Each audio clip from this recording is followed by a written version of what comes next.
Hi, this is Scott Garibay, and today we are going to talk about Dungeons & Dragons, and we're going to talk about Forge Night. Dungeons & Dragons Forge Night. All right, now what the heck is Dungeons & Dragons Forge Night? Well, let me spell it. Forgnight. So forge, as in what you would forge a sword at, what a blacksmith uses, and night, as in the opposite of day. Okay. Now, what is Dungeons & Dragons Forge Night? Well, it's essentially a title for an official request that I have for the Dungeons & Dragons community. Not for Wizards of the Coast, but specifically for the Dungeons & Dragons community. And it's important that it goes to the Dungeons & Dragons community first.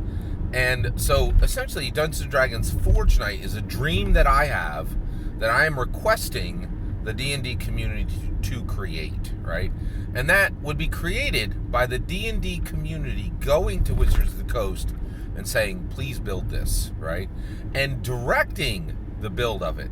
Now, first of all, we absolutely have power to get what we want from Wizards of the Coast. So, I think there's a whole lot of proof of this. One of the biggest ones was specifically alignment returning in Wild Beyond the Witchlight, right? So, and alignment still in the game, as pure as it ever was. There really hasn't been any change. There was, you could tell that Wizards of the Coast wanted to pull it out. It's still right there, sitting in the Player's Handbook. It's as strong as it ever was.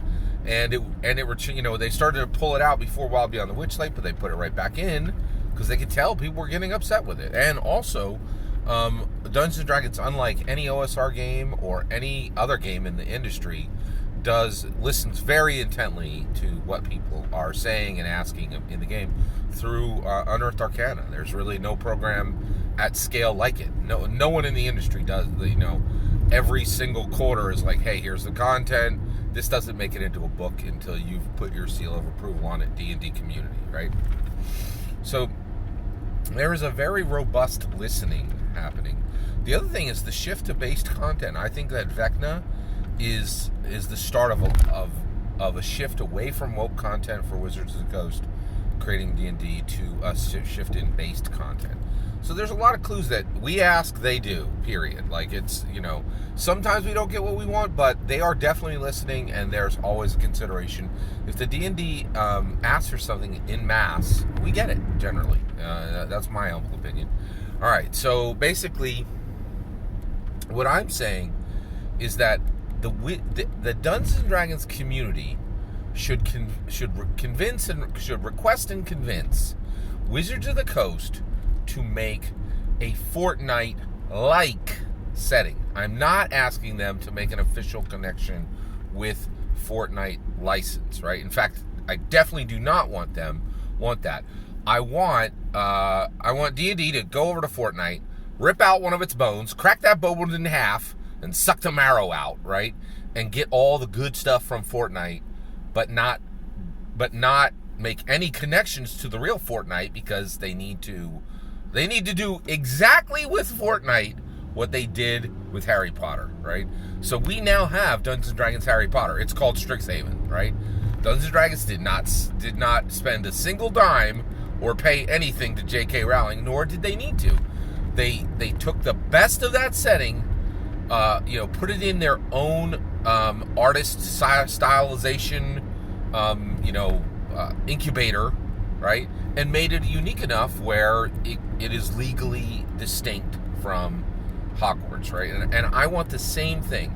I want and so here's what I want from Fortnite, okay? Which we would call Dungeons & Dragons Forge Night, okay? So here's what I want. Here's all the good stuff that should come out of Fortnite that I want in Dungeons & Dragons, specifically as one setting. That's important too, right? So I want to make Forge Night a single setting, right? And it can grow exactly the way Exandria is growing, right? So the first Exandria book was Explorer's Guide to Wildmount. The second Exandria book was Call of the Netherdeep, right? And that's a growing setting. So I want an establishing setting book in an official Dungeons & Dragons 5th edition traditional hardback right? To establish the setting, Dungeons & Dragons Forge Night. And I want that to contain all the coolest stuff from Fortnite. Now, what is the cool stuff I want it to contain? Battle Royale. 100 people, all going into a single location. Everybody dies until there's one winner. And actually, just to be clear, people actually don't die in Fortnite. They are actually rezzed out right before, at the moment, directly before they're killed. They're actually, resolutioned out, and they don't actually die. This is made very clear in the game, even though, in Fortnite you spend your time shooting people with assault rifles, right? Like, it's like, but there's never a scrap of blood, right?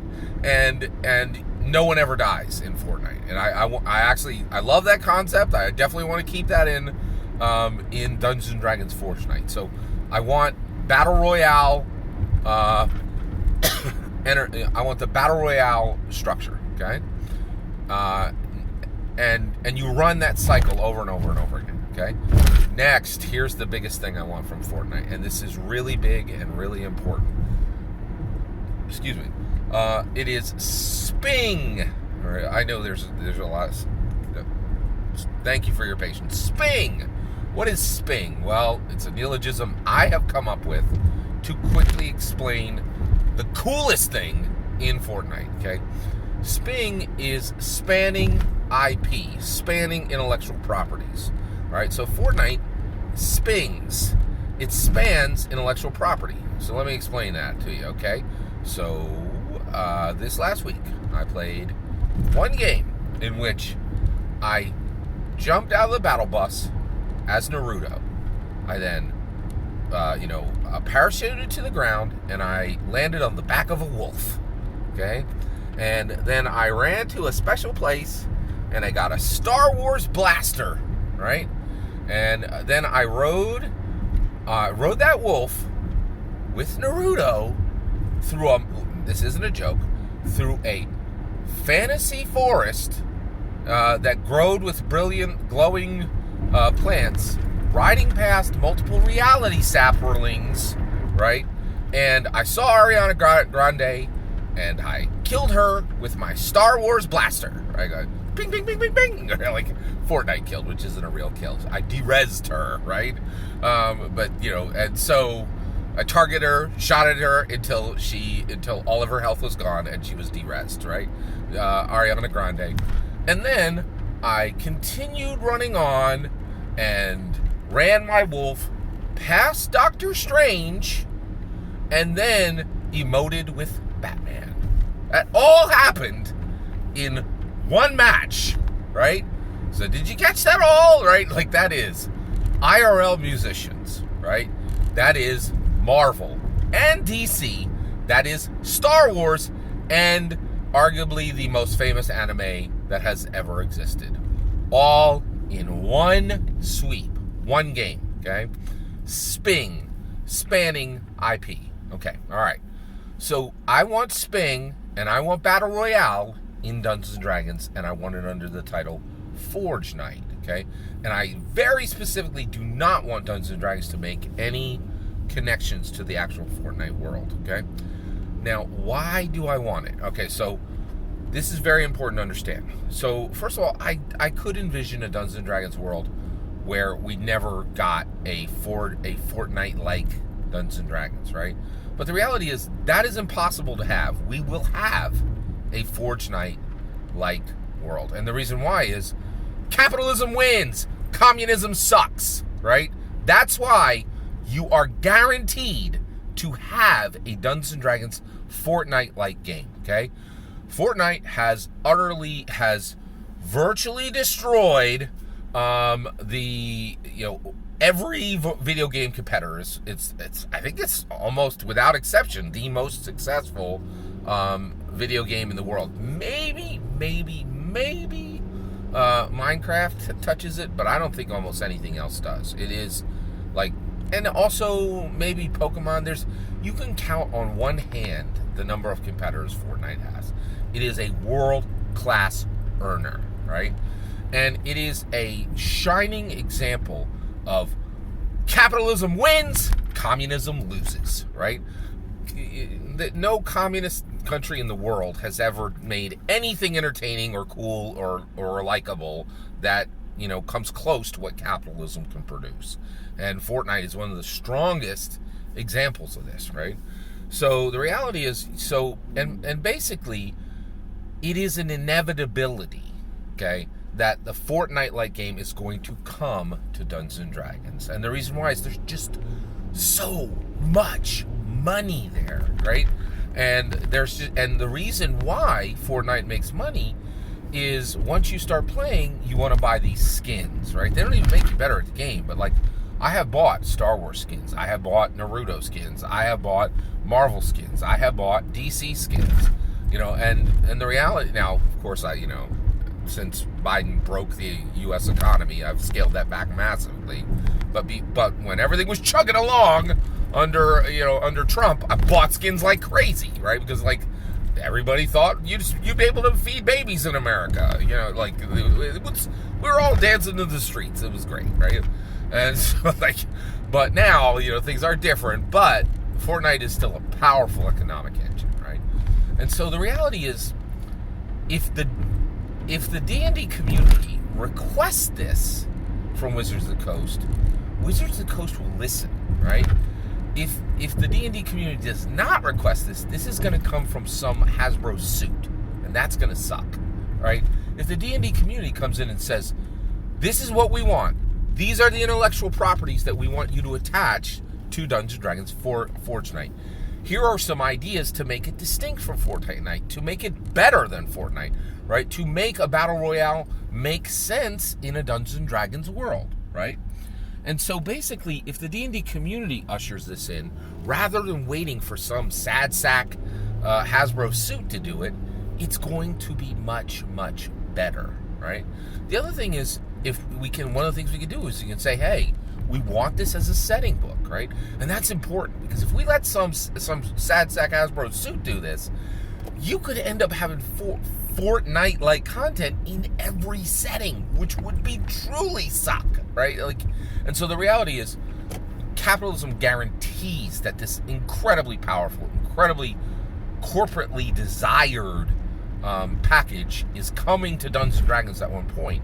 If the D&D community ushers it in, then the D&D community has a very strong chance, in my opinion, based on history and all the changes that we've asked for that got put into the game, right?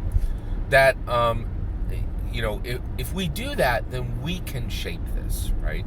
And we can make it not suck and actually be the opposite, to be incredibly beneficial. And the other thing is, I also think the reason to do this is Dungeons & Dragons is strong enough to break the bone of Fortnite, suck that marrow out, right? Plug it into one setting book and keep all of its own coolness, right? D&D is stronger than Fortnite on its own brand, and distributing Fortnite and distributing a Fortnite-like product, right, through a setting book. And if we contain it, if we capture it, if we cage it, right, then it will not be out of control when it's brought in by some sad sack Hasbro suit, right? So I think this is a wise and smart way to manage an inevitability, and this is truly inevitable. And the reason why is communism is never going to pass capitalism, right? Basically, they're not incented to.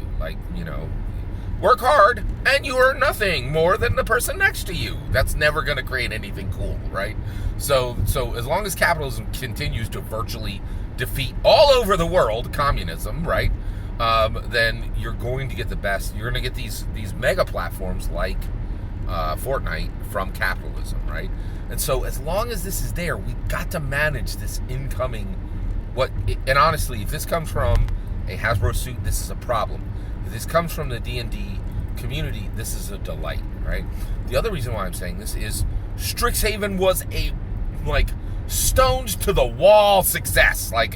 Man, oh man, did we get D&D Hogwarts. That did great, right? And by the way, I ain't seen a Strixhaven book on the shelves in months. That thing, in my humble opinion, that thing sold out, right? And I think, and I just finished season 2 of my Strixhaven arc.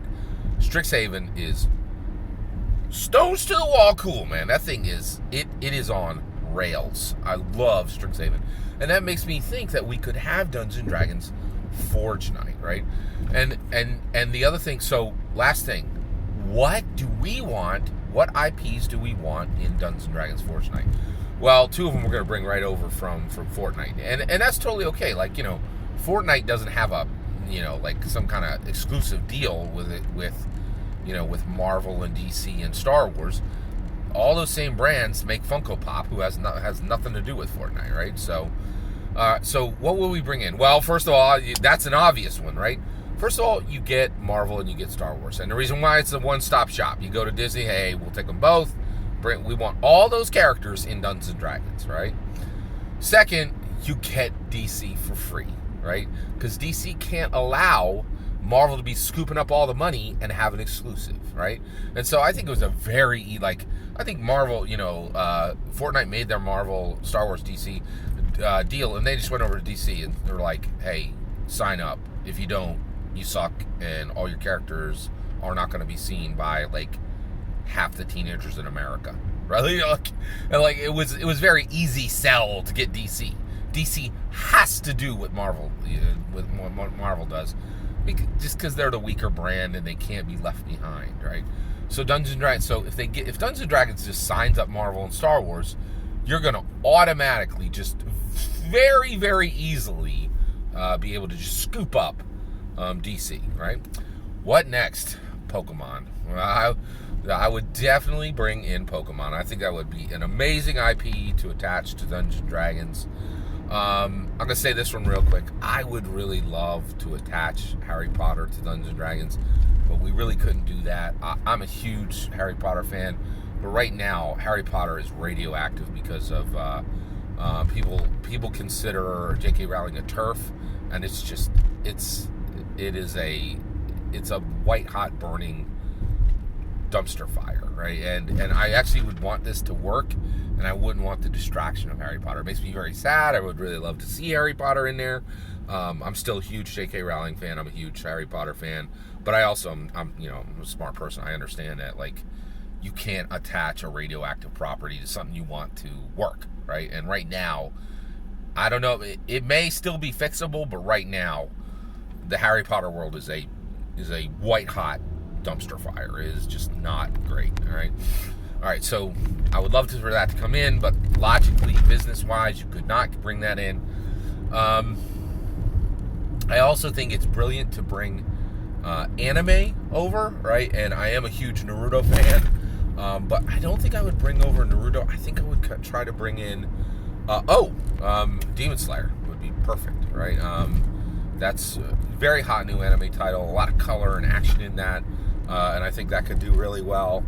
What else? Oh, I love so I would take a lot of what Fortnite did, right? So I would bring in the NFL, the NBA, and the National Baseball League, the NBL. So I bring in all of the human American cool sports. Leave hockey out, nobody cares. Definitely leave out soccer. No, that's not really American. I wouldn't bother with it. I think that William Sanderson's Way, the Radiant King, his newest series. I think it's Way of the Radiant King is the title. Very good. It's a big, kind of voluminous fantasy novel. I would take pretty much any of his stuff. Mistborn, there's just tons of amazing stuff on that side. And then I know this sounds really strange, but I would really love to see just a straight, normal cop show up in there, like NCIS. And I know that seems really muggly, right? But I actually think that could work, right? And so those are the intellectual properties I would want to see attached to Dungeons and Dragons Forge Night. How about you? What would you want to attach? Also, what aspects of Fortnite would you want to see brought in? I'd love to hear your thoughts. Let me know in the comments below. Please consider liking and subscribing, and have a wonderful millennium.